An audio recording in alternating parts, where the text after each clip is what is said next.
सुबह के 6 बज रहे थे। सूरज की किरणें पूरी तरह नहीं उतरी थीं, मगर मेरे घर की चार दीवारी में जिंदगी की हलचल शुरू हो चुकी थी। मैंने आंख खोली तो सबसे पहले माँ के कराहने की आवाज़ सुनाई दी। वो चारपाई पे लेटी लेटी अपनी टांगों को सहला रही थी। मैं तेज़ी से उठी, अपना चेहरा धोया और किचन का रुख किया। आज नाश्ते में सिर्फ चाय और खुश्क रोटी थी। मैंने आटा गूंदना शुरू किया तो छोटी बहन सुमैरा स्कूल बैग उठाए मेरे पास आ खड़ी हुई। उसकी आंखों में एक अजीब सी चमक थी जो सिर्फ पढ़ने वाले बच्चों में होती है। उसने आहिस्ता से एक पर्ची मेरी तरफ बढ़ाई। मैंने आटे से भरे हाथ साफ किया और पर्ची खोली। फीस की पर्ची थी। मैंने घड़ी देखी, स्कूल जाने का वक्त हो रहा था। सुमेरा ने डरते डरते पूछा, बाजी आज आखिरी तारीख है, अगर फीस न दी तो मैडम क्लास से निकाल देंगी। मैंने किचन के एक डिब्बे में हाथ डाला जहाँ से बचत के चंद नोट निकले। ये रकम तो अम्मा अब्बा के दवा के लिए थी, मगर उस वक्त सुमेरा की आंखों में आंसू देख के मैं उसे इनकार न कर सकी। मैंने मुस्कुरा के उसके सर पे हाथ रखा और कहा, फिक्र मत करो सुमेरा, तुम जाओ, शाम तक मैं बाकी इंतजाम कर लूँगी। उसने खुशी से उछलते हुए मुझे गले लगाया, पर उसकी खुशी ने मेरे दिल पे एक बोझ डाल दिया था। तभी दूसरी बहन आलिया दौड़ती हुई आई और रोते हुए अपने जूते दिखाए। उनके तलवे मुकम्मल तौर पे उखड़ चुके थे।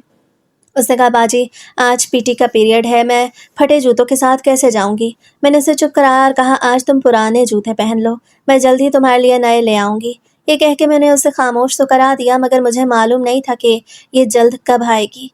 खुदा ही बेहतर जानता है। माँ ने दूर से मुझे पुकारा। मैं उनके पास गई। वो चारपाई पे बैठी मुझे देख के उदास हो गई। उन्होंने कहा, हिना बेटा तू खुद भी कुछ खा ले। मैंने मुस्कुरा के झूठ बोला, अम्मी मैंने किचन में ही खा लिया था, आप फिक्र न करें। मैं जानती थी कि अगर मैंने सच बता दिया तो वो खाना नहीं खाएंगी। मेरी माँ की माजूरी और उनकी ये बेबसी मेरे लिए सबसे बड़ी तकलीफ थी। मैंने उन्हें सहारा देके बिठाया और नाश्ता उनके सामने रखा। नाश्ते के बाद जब मैं बाहर निकलने लगी तो अब्बा की खांसी की आवाज़ें तेज़ हो गईं।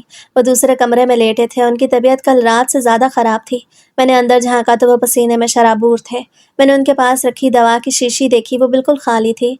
अब्बा ने मेरी तरफ देख के धीरे से कहा, बेटा आज रहने दो, तबीयत ठीक नहीं लग रही, काम पे मत जाओ।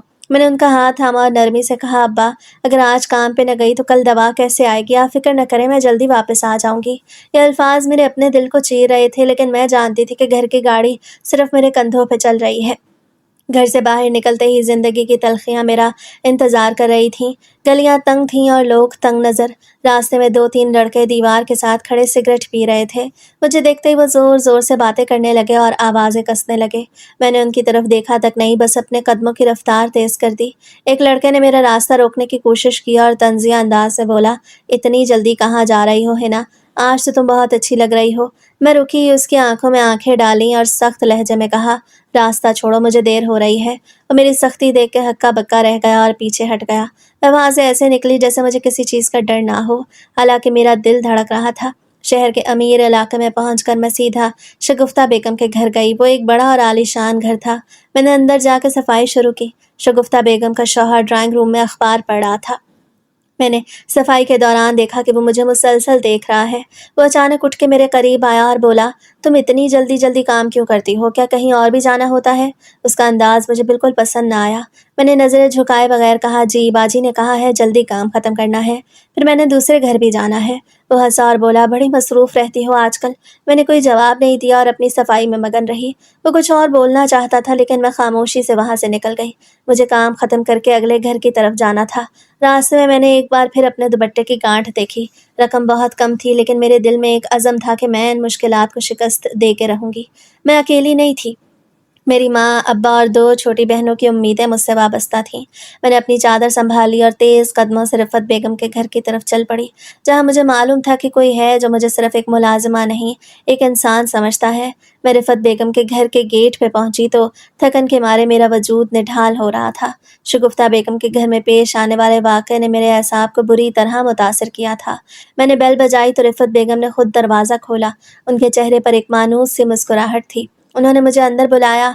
कमरा ठंडा और पुरसकून था, बिल्कुल मेरे घर के शोर शराबे और झमेलों के बरक्स। आओ हिना, मैं तुम्हारा ही इंतज़ार कर रही थी। उन्होंने मुझे बैठने का इशारा किया। मैंने काम शुरू करने की कोशिश की तो उन्होंने मेरा हाथ पकड़ के रोक लिया। तुम बैठो, पहले कुछ खा लो फिर काम करना। मैंने मुस्कुरा के कहा, नहीं बाजी, मैंने घर से ही खा लिया था। उन्होंने मेरी आंखों में देखा और एक गहरी नज़र डाल के बोली, तुम्हारी आंखों में छुपा भूख का सच मुझे नज़र आ रहा है हिना, तो मेरे साथ झूठ मत बोला करो। उनकी शफ़क़त भरी आवाज़ ने मेरा दिल मौम कर दिया। मेरी आंखों में आंसू आ गए। मैंने सर झुका लिया और वो फौरन किचन से खाना ले आई। मैंने जल्दी जल्दी खाना खाया, ऐसा लगा जैसे कई दिनों से कुछ ना खाया हो। खाने के बाद वो मेरे पास आके बैठी और पूछा, तुमने मैट्रिक किया है? मैंने सुना था तुमने बहुत अच्छे नंबरों से पास किया था।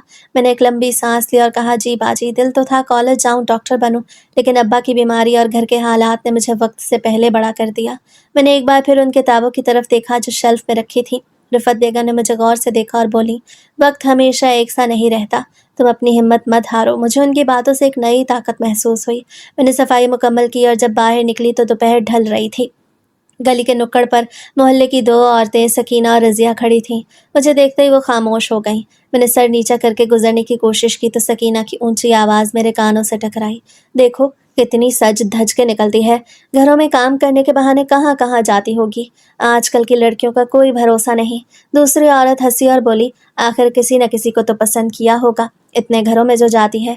मेरे हाथ पैर कांपने लगे, दिल चाहा उनके पास जाके मुंह तोड़ जवाब दूं, लेकिन मैंने खामोशी में ही अपनी आफियत समझी और तेज तेज कदम उठाती घर की तरफ बढ़ गई। घर पहुंची तो गेट पे एक अजीब सी रौनक थी।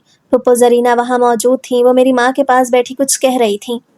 मुझे देख के फुप्पो ने एक अजीब सी मुस्कुराहट दी। उनका बेटा, जिसके बारे में पूरा मोहल्ला जानता था, वो जहनी तौर पर तवाज़ुन खो चुका है, कोने में बैठा अपने आप से बातें कर रहा था। फुप्पो ने बात का आगाज़ किया, हिना मेरी बेटी, तुम्हारी माँ बहुत बीमार रहती है। मैंने सोचा तुम्हारे लिए रिश्ता ले आऊं। मेरा बेटा है, घर अपना है, तुम्हें और तुम्हारी बहनों को कोई तकलीफ नहीं होगी। मेरी माँ का चेहरा जर्द पड़ गया। उन्होंने बड़ी हिम्मत करके कहा, बहन, रिश्ता तो अच्छी बात है, लेकिन बेटा अभी इस काबिल नहीं कि घर की जिम्मेदारी उठा सके। पप्पू का लहजा एकदम बदल गया। वो खड़ी हो गई और चीख के बोली, तुम गरीब हो के भी इतने नखरे कर रही हो। मेरा बेटा बुरा है क्या, या मेरी दौलत कम है? अब्बा, जो दूसरे कमरे से सब सुन रहे थे, अपनी लाठी के सहारे बाहर आए और बोले, बाजी, हम अपनी बच्ची की जिंदगी का फैसला सोच समझ के करेंगे, इस तरह का रिश्ता मंजूर नहीं। पप्पू का चेहरा गुस्से से लाल हो गया। वो जाते जाते बद्दुआ देते हुए निकल गई। तुम्हारी गुर्बत तुम्हें ले डूबेगी, देख लेना, कोई और तुम्हें मुंह भी नहीं लगाएगा। घर में एक सन्नाटा छा गया। माँ रो रही थी, अब्बा खामोश बैठे थे। मैंने जाके माँ का हाथ थामा। उनके हाथों में लर्जिश थी। मुझे मालूम था कि अब ये खबर पूरे मोहल्ले में आग की तरह फैलेगी कि हिना ने रिश्ता ठुकरा दिया है और उनकी जुबानों को एक नया मौजू मिल जाएगा। मैंने अब्बा की तरफ देखा, वो थके हुए लग रहे थे। मैंने दिल में तहैया कर लिया, चाहे कुछ भी हो जाए, मैं उन लोगों की बातों को अपने घर पे असरअंदाज नहीं होने दूंगी। मैं अंदर गई, अपने पुराने कपड़े बदले और रात का खाना बनाने की तैयारी में लग गई। लेकिन मेरे जहन में वही बातें गूंज रही थीं, किसी को पसंद करती होगी, नखरे हैं इसके, कौन करेगा इससे शादी। मैंने सोचा कि गरीब लड़की के लिए खुददार रहना वाकई इतनी बड़ी सज़ा है। अंधेरा गहरा होता जा रहा था और मेरे घर की छोटी सी कायनात में गम के साए बढ़ रहे थे। माँ ने मेरी तरफ देख के पूछा, बेटा, क्या हमने गलत किया?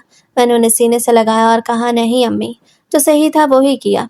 लेकिन मुझे मालूम था कि आने वाला कल हमारे लिए मज़ीद इम्तिहान लेकर आ रहा है, क्योंकि अब मोहल्ले वाले हमें सुकून से जीने नहीं देंगे।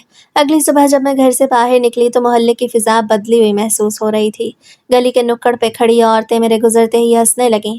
एक औरत ने ऊंची आवाज़ में कहा कि आजकल की लड़कियों का कोई भरोसा नहीं होता, वो अपने काम काज के बहाने जाने कहाँ कहाँ फिरती हैं। दूसरी ने दांत निकाल के तायद की कि हाँ, अब तो रिश्तों को ठुकराने के भी नखरे हो गए हैं, किसी अमीर को ही फंसाया होगा। मैंने अपने कदम नहीं रोके, मगर दिल में ऐसा लगा जैसे कोई खंजर घोंप दिया गया हो। मेरी कमर झुक गई थी और आंखों में नमी तैरने लगी थी। मैं तेज तेज चलकर मेन रोड तक पहुंची, जहां से मुझे शगुफ्ता बेगम के घर जाना था।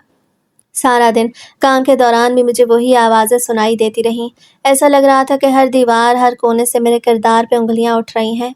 घर वापसी पर मैंने खुद को मज़ीद न संभाल सकी और सीधी माँ के पास जाकर फूट फूट के रो पड़ी। मैंने माँ का हाथ पकड़ के कहा कि अम्मी, मैं मज़ीद काम नहीं कर सकती, लोग मेरे बारे में क्या क्या कह रहे हैं। अगर मेरी वजह से आपकी इज्जत पे हर्फ आता है तो मैं घर बैठ जाऊंगी।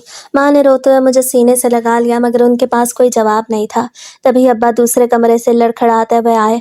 उन्होंने मेरी बात सुन ली थी। वो मुश्किल से सांस लेते हुए बोले कि बेटा, लोगों की जुबानें कभी बंद नहीं होती, जो तुम खुददार होकर जी रही हो, यही इनकी जलन की असल वजह है। मैंने इनकी आंखों में देखा और कहा कि अब्बा, लोग तो ये भी कहते हैं कि मैं किसी और को पसंद करती हूँ। अब्बा की आंखों में आंसू आ गए। वो सिर्फ इतना कह सके कि सब्र करो बेटी, सच एक दिन खुद ही निकल आएगा। अगले दिन जब मैं शगुफ्ता बेगम के घर पहुंची तो उनका शौहर फिर मुझे गैर ज़रूरी तौर पे रोकने लगा। वो मेरे करीब आके बोला कि बड़ी देर से आई हो आज, क्या किसी और घर में काम का वादा था? वो जानबूझ के मेरे साथ लग रहा था और इस बार मैं खामोश न रही। मैंने सीधा उसकी आंखों में देखा और सख्त लहजे में कहा कि आप मुझसे सिर्फ काम की बात करें, वरना मैं ये काम अभी छोड़ दूंगी। मुझे आपकी ये बातें बिल्कुल पसंद नहीं हैं। मेरी आवाज़ में एक ऐसी सख्ती थी कि वो हक्का बक्का रह गया। इतने में शगुफ्ता बेगम किचन से बाहर निकल आई। उन्होंने सारा मंजर देख लिया था। वो पहले तो खामोश रही, लेकिन फिर अपने शौहर को खरी खरी सुनाने लगी। उन्होंने कहा, शर्म करें, आप एक गरीब लड़की के साथ कैसी बातें कर रहे हैं। हिना हमारे घर काम करती है, आपको उसका एहतराम करना चाहिए। वो पहली बार अपने शौहर के सामने डट गई थी। इसके बाद वो शर्मिंदा होकर वहां से चला गया। शगुफ्ता बेगम ने मेरी तरफ देखा और मेरा सर थपथपा दिया, मगर उस दिन भी मेरा दिल नहीं माना था। मैं काम खत्म करके सीधी रफ़त बेगम के पास गई तो उनका घर मेरे लिए किसी पनाहगाह से कम नहीं था। मैंने वहां जाते ही सारा वाक़या सुनाया और रो पड़ी। वो मेरे पास बैठ गई और मेरा हाथ थाम के बोली कि हिना, तुम्हें इस माशरे में खुद को साबित करने के लिए किसी के सामने अपनी सफाई देने की ज़रूरत नहीं है। जो लोग तुम पे शक करते हैं उनकी अपनी सोच ही गंदी है। तो मेहनत कर रही हो और ये काम कोई छोटा नहीं है।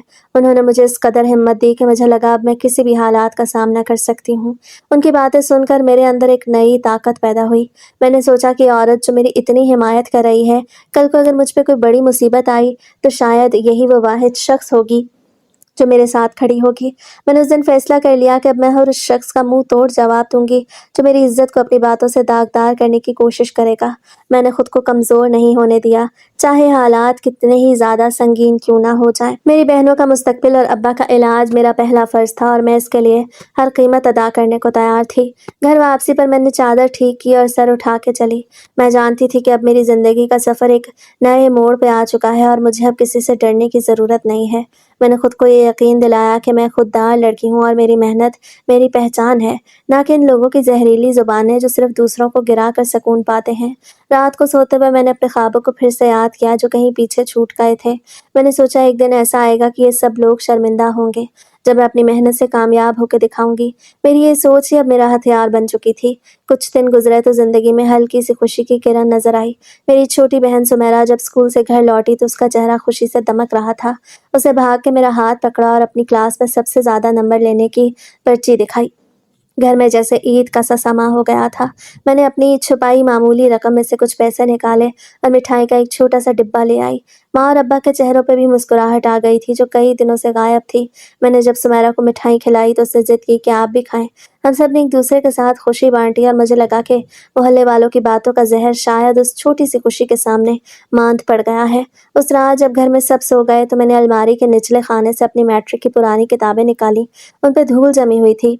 मैंने उन्हें साफ किया तो दिल में फिर से वही पुरानी ख्वाहिश जाग उठी कि मैं अपनी पढ़ाई मुकम्मल करूं। सुमेरा ने मुझे देखते हुए पूछा, क्या आप भी दोबारा पढ़ेंगी? तो मैंने मुस्कुरा के उसके सर पे हाथ रखा और कहा, अगर तुम दोनों अपनी पढ़ाई में मेहनत करोगी तो मैं भी एक दिन ज़रूर दोबारा किताबें खोलूंगी।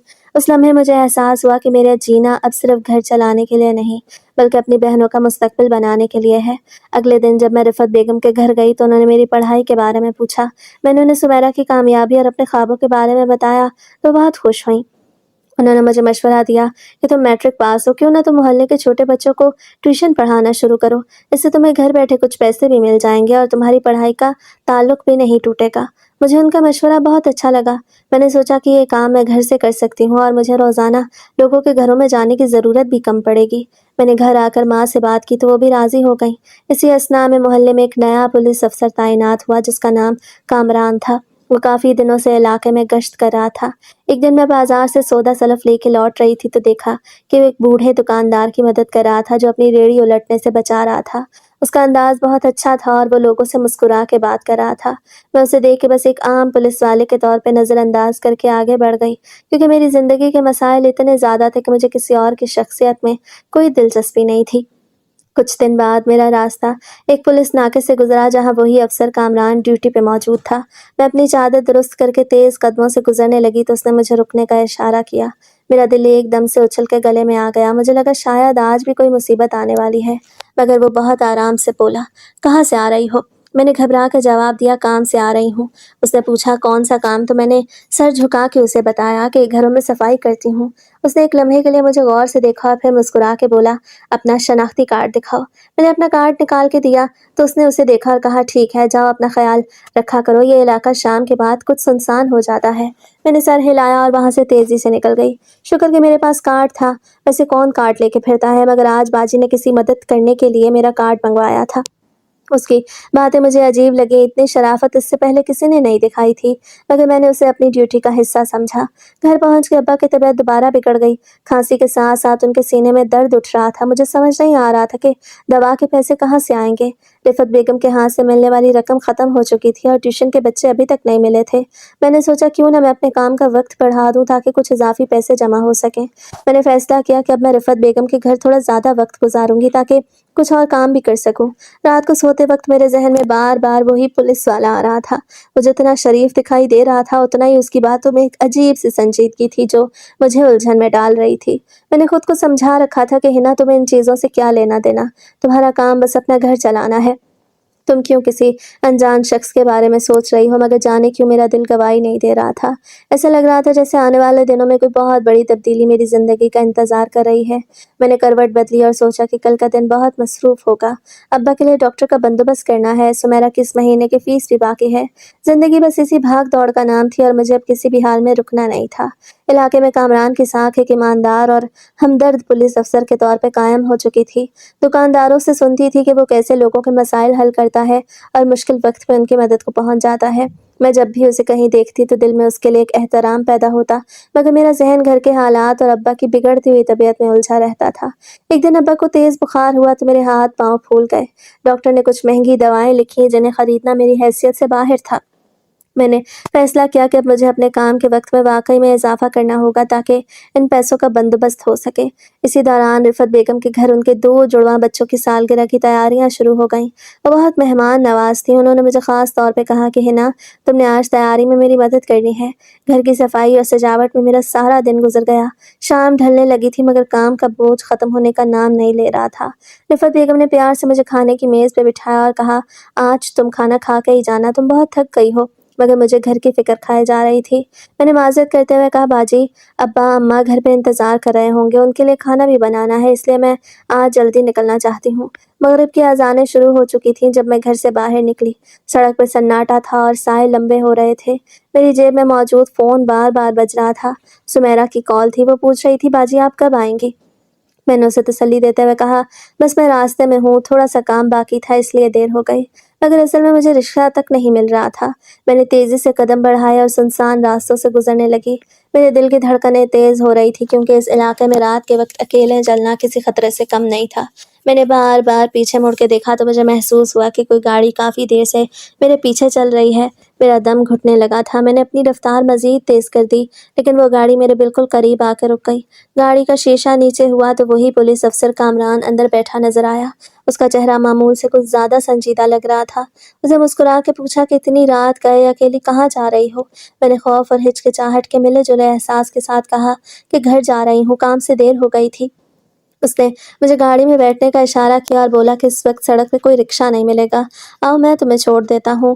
मैंने इनकार किया और कहा, नहीं शुक्रिया, मैं चली जाऊँगी, मेरा घर करीब ही है। मगर वो ज़िद करने लगा कि इस वक्त हालात ठीक नहीं, तुम अकेली मत जाओ, मैं तुम्हें तुम्हारे मोहल्ले तक पहुँचा दूँगा। ये कहते हुए वो हाथ भी आगे बढ़ाने लगा। उसके लहजे में एक अजीब सा दबाव था जिससे मैं इनकार करने की हिम्मत न कर सकी। मैंने डरते डरते दरवाज़ा खोला और पिछली सीट पर बैठ गई। गाड़ी चल पड़ी तो मुझे महसूस हुआ कि कामरान बार बार मिरर से मेरी तरफ देख रहा है। उसकी खामोशी मुझे काट खाने वाली लग रही थी। वो कोई बात नहीं कर रहा था, बस गाड़ी की रफ्तार बढ़ा रहा था। मैंने खिड़की से बाहर देखा तो रास्ते जाने पहचाने नहीं थे। मुझे लगा ये घर का रास्ता नहीं है। मैंने घबरा के पूछा कि ये रास्ता तो घर का नहीं, हम कहाँ जा रहे हैं?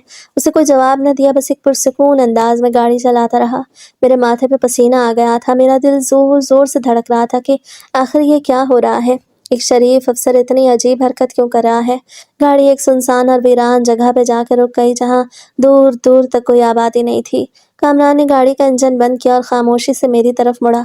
उसकी आंखों में एक ऐसा वहशियानापन था जो मैंने इससे पहले कभी नहीं देखा था। वो हंसा और बोला, अब हम सही जगह पहुंच गए हैं। मैंने घबरा के दरवाज़ा खोलने की कोशिश की मगर वो लॉक था। मेरा फ़ोन मेरे पास था मगर डूबने में बंधा हुआ था। मैंने उसे निकालने की कोशिश की तो उसने एक झटके में मेरा हाथ पकड़ लिया। उसके हाथ लोहे की तरह सख्त थे। मुझे एहसास हुआ मैं एक बहुत बड़ी मुसीबत में फंस चुकी हूँ। वो मुस्कुरा के बोला, तुमने समझा था मैं तुम्हें घर छोड़ दूंगा। मेरी आंखों से आंसू बहने लगे। मैंने इल्तिजा की, प्लीज़ मुझे घर जाने दें, मेरे माँ बाप मेरा इंतज़ार कर रहे होंगे। मगर उसके चेहरे पे कुछ शिकन न आई, बस मुझे देखता रहा जैसे किसी शिकार को काबू में करने के बाद उसे सुकून मिल रहा हो। मेरी चीखें उस वीरानी में गुम होकर रह गईं। मुझे समझ नहीं आ रहा था कि जो शख्स चंद दिन पहले लोगों की मदद कर रहा था, अब एक दरिंदा कैसे बन गया। मेरी ज़िंदगी का सफ़र एक ऐसी तारीकी में दाखिल हो चुका था जहाँ से निकलने का कोई रास्ता दिखाई नहीं दे रहा था। मैंने फिर से अल्लाह को याद किया और हिम्मत जमा की ताकि किसी तरह यहाँ से निकल सकूँ। गाड़ी से उतरते ही ठंडी हवा के एक तेज़ झोंके ने मेरे वजूद को कँपकँपा दिया। हम एक ऐसी वीरान जगह पे थे जहाँ दूर-दूर तक सिर्फ झाड़ियाँ और पुरानी इमारतों के ढांचे नज़र आ रहे थे। कामरान ने मुझे बाजू से पकड़ के एक बोसीदा और बंद कमरे की तरफ खींचना शुरू किया, जिसकी दीवारें नमी से स्याह पड़ चुकी थीं। मैंने अपनी पूरी ताकत से मज़ाहमत की और चीख के कहा कि मुझे छोड़ दो, ये सब क्या है? मैंने तुम्हारा क्या बिगाड़ा है? मगर उसके चेहरे पे कोई तासुर नहीं था। बस एक रोबोट की तरह मुझे उस तारीक कोठरी के अंदर ले गया। कमरे के अंदर का माहौल कब्र जैसी खामोशी से भरा हुआ था। उसने मुझे धिक्का देके फर्श पे गिरा दिया और जेब से एक मोटी रस्सी निकाली। मेरी सांसें फूल रही थीं और मेरा गला खुश्क हो चुका था। मैंने हाथ जोड़ के कहा, मेरे घर वाले परेशान होंगे, खुदारा मुझे जाने दें। मगर वो मेरी बातों को नज़रअंदाज करके मेरे हाथों को पीछे ले गया और रस्सी से मजबूती से बांध दिया। मेरे हाथ जख्मी हो रहे थे, लेकिन दर्द से ज़्यादा मुझे अपने घर वालों का ख्याल तड़पा रहा था कि वो क्या सोच रहे होंगे। कामरान ने रस्सी बांधने के बाद एक इत्मीनान का सांस लिया और मेरे सामने ज़मीन पे बैठ गया। उसने अपनी पुलिस वाली कैप उतारी और उसे गिर्द आलूद फर्श पे फेंक दिया। उसकी आंखों में एक अजीब सी चमक थी जो मुझे खौफज़दा कर रही थी। और फिर वो खुद से ही बातें करने लगा। वो कह रहा था कि सब उसे नाकाम कहते हैं, कि उसने अपने पूरे करियर में कोई एक भी बड़ा मुजरिम नहीं पकड़ा। उसके सीनियर अफसर उस पर हंसते थे और उसे नाअहल करार देते थे। वो बड़बड़ा रहा था कि अब किसी को पकड़ के उसे कैद करना ही उसकी असल कामयाबी है। शायद उसे ऐसा लगता था कि जब तक वो किसी को अपनी मर्जी से कैद ना करे, वो खुद को फाते नहीं समझ सकता। मैंने उसे गौर से देखा तो मुझे अंदाजा हुआ कि ये इंसान पुलिस की वर्दी के पीछे एक शदीद नफ्सियाती मरीज है, जिसका जुनून अब हद से बढ़ चुका है। उसे अपनी नाकामी का बदला एक बेगुनाह लड़की को कैद करके लेना था। उसकी जहनी हालत का यह पहलू देखकर मेरी रीढ़ की हड्डी में सर्द लहर दौड़ गई। मुझे मालूम था कि उस वक्त कोई इल्तिजा काम नहीं आएगी। वो तो अपनी ही दुनिया में गुम था। कभी वो अपनी वर्दी को साफ करता तो कभी दीवारों पे लगे दागों को गौर से देखता। मैंने खामोशी इख्तियार कर लिया और अपनी आंखों को बंद करके अल्लाह से मदद मांगने लगी। वो थोड़ी देर बाद उठा और कमरे के बाहर निकल गया। जाते जाते उससे भारी लोहे के दरवाजे को बाहर से बंद किया, जिसकी आवाज़ मेरे कानों में गूंजी। मैं अब उस कमरे में बिल्कुल अकेली थी। अंधेरा बढ़ रहा था और बाहर से जानवरों की अजीब सी आवाज़ें आ रही थीं। मेरा दिल ज़ोर ज़ोर से धड़क रहा था, लेकिन अब मैंने हिम्मत नहीं हारनी थी। मैंने अपने हाथों को, रस्सियों को महसूस किया। वो बहुत ज़्यादा कस चुकी थीं। मैंने एक बार फिर कोशिश की कि किसी तरह गिरह को ढीला कर सकूं, मगर कामयाबी न मिली। कमरे के कोने में पड़ा हुआ सामान और टूटी हुई कुर्सियां मुझे अपनी तरफ मुतवज्जह कर रही थीं। शायद यहाँ से निकलने का कोई रास्ता निकल सके। मैंने पैरों के बल घिसटते हुए दीवारों का जायजा लिया। दीवार के एक हिस्से पे कुछ लकीरें बनी हुई थीं, जैसे किसी ने वहां निशान लगा रखे हों। मुझे लगा शायद मुझसे पहले भी यहाँ कोई कैद रहा होगा। इस सोच ने मुझे मजीद खौफज़दा कर दिया। मैंने कमरे के वस्त में मौजूद एक पुरानी मेज़ को देखा, जिस पर कामरान ने अपना जैकेट रखा था। उसकी जेब से एक हल्की सी चमक बाहर आ रही थी। मुझे याद आया कि मेरा मोबाइल मेरी चादर के अंदर वाले कोने में कहीं फंस गया था।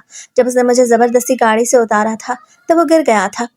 अब मुझे किसी तरह कामरान के मोबाइल तक पहुंचना था ताकि मैं किसी को मदद के लिए बुला सकूं।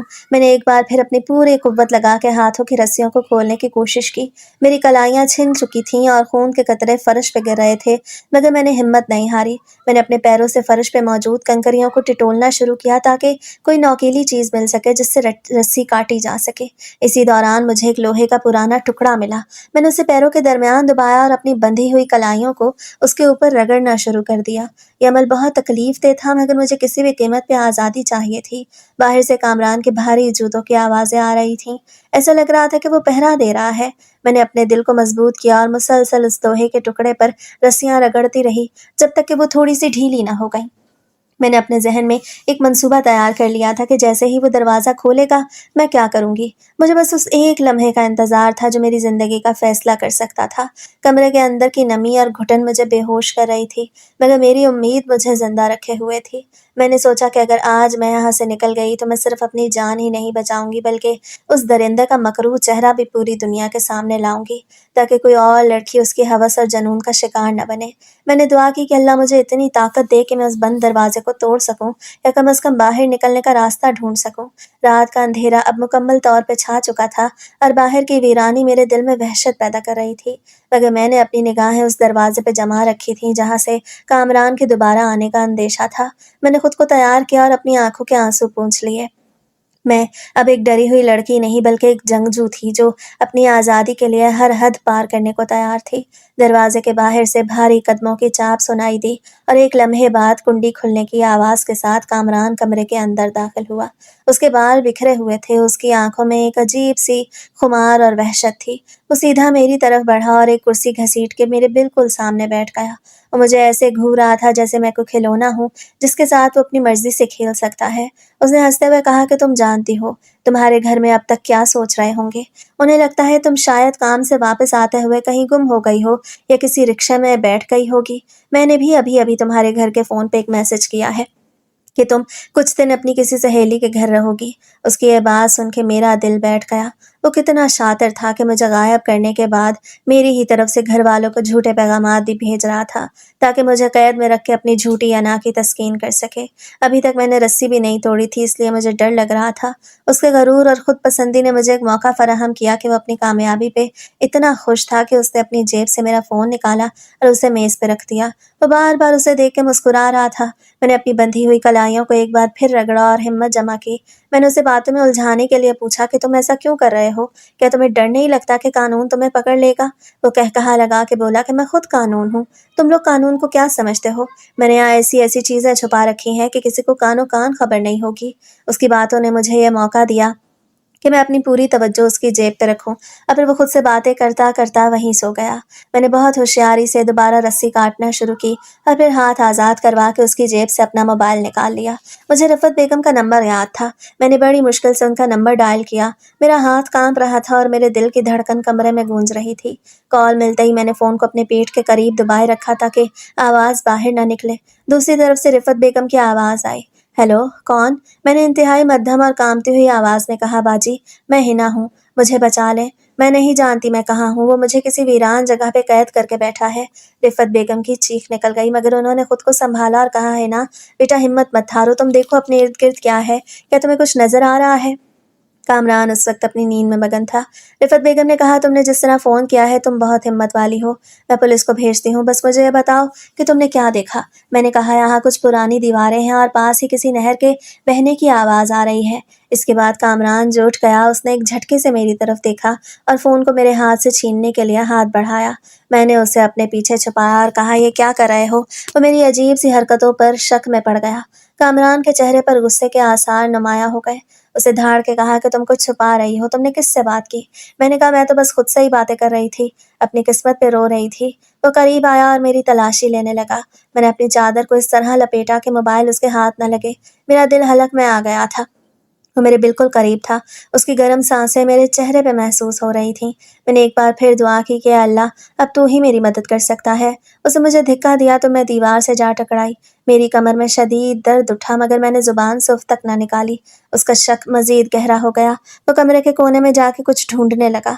मैंने मौका गनीमत जाना और दोबारा रिफ़त बेगम को लगाने के लिए बटन दबाया मगर वो बार बार बज रहा था और कामरान की नज़रें मुसलसल मुझ पे थीं। वो वापस पलटा और एक गज़बनाक चीख के साथ मेरी तरफ लपका। उसे मेरी चादर को झटके से खींच लिया और मेरा मोबाइल उसके हाथों में आ गया। उसे फ़ोन को देके अपने दांत पीसे और कहा, तुमने मुझे धोखा दिया, अब तुम जिंदा नहीं बचोगी। उसके हाथ में पिस्तौल था जो उसने अपनी कमर से निकाला। मैंने अपनी आंखें बंद कर लीं और अपनी बहनों का चेहरा तस्वीर में लाई। मैं जानती थी कि मेरी ज़िंदगी का आखिरी लम्हा हो सकता है मगर मैंने हिम्मत नहीं हारी। मैंने उसकी आंखों में देखा और कहा कि तुम कभी भी कामयाब नहीं होगे। मेरी मौत तुम्हारी बर्बादी की पहली सीढ़ी होगी। वो मेरी बात सुन के रुक गया और पिस्तौल को मेरी कनपट्टी पे रख दिया। वो शायद ये देखना चाहता था कि क्या मैं वाकई इतनी बहादुर हूँ या ये सिर्फ मेरी बेबसी है। मैं बहुत ज़्यादा डर गई थी और रोने लगी थी। कुछ देर बाद अचानक दूर से पुलिस की गाड़ियों के सायरन की आवाज़ें गूंजने लगीं।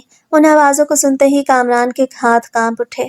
उसके चेहरे का रंग उड़ गया और उसकी वो सारी अकड़ एक ही लम्हे में हवा हो गई।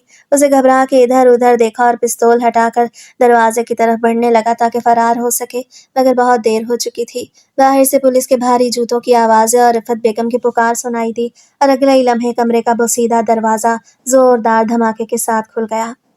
कामरान, आज तुम्हारा ये खेल हमेशा के लिए ख़त्म हो गया। یہ کہتے ہوئے 2 سپاہیوں نے آگے بڑھ کے اس پہ چھلانگ لگا دیا اور اسے زبردستی دبوچ کر زمین پہ گرا دیا۔ اسے خود کو چھڑانے کی بہت کوشش کی مگر اس کی ساری طاقت جواب دے چکی تھی اور وہ ہتھکڑیاں لگتے ہی نیم بے ہوش ہو کے فرش پہ ڈھیر ہو گیا۔ رفت بیگم دوڑتی ہوئی میرے پاس آئیں، ان کی آنکھوں سے آنسو بہہ رہے تھے۔ انہوں نے مجھے اپنے سینے سے لگا لیا۔ وہ بار بار میرے ماتھے کو چوم رہی تھیں اور کہتی جاتی تھی کہ شکر ہے اللہ کا ہم وقت پہ پہنچ گئے، ورنہ یہ درندہ پتہ نہیں کیا کرتا۔ میں نے غصے اور بے بسی کے ملے جلے احساس کے ساتھ اس افسر کی آنکھوں میں دیکھا اور پوچھا کہ اگر محکمے کو پہلے ہی معلوم تھا کہ وہ ذہنی طور پہ بیمار ہے تو اسے وردی اور ڈیوٹی پہ کیوں رکھا گیا؟ کیا کسی بڑے حادثے کا انتظار کیا جا رہا تھا؟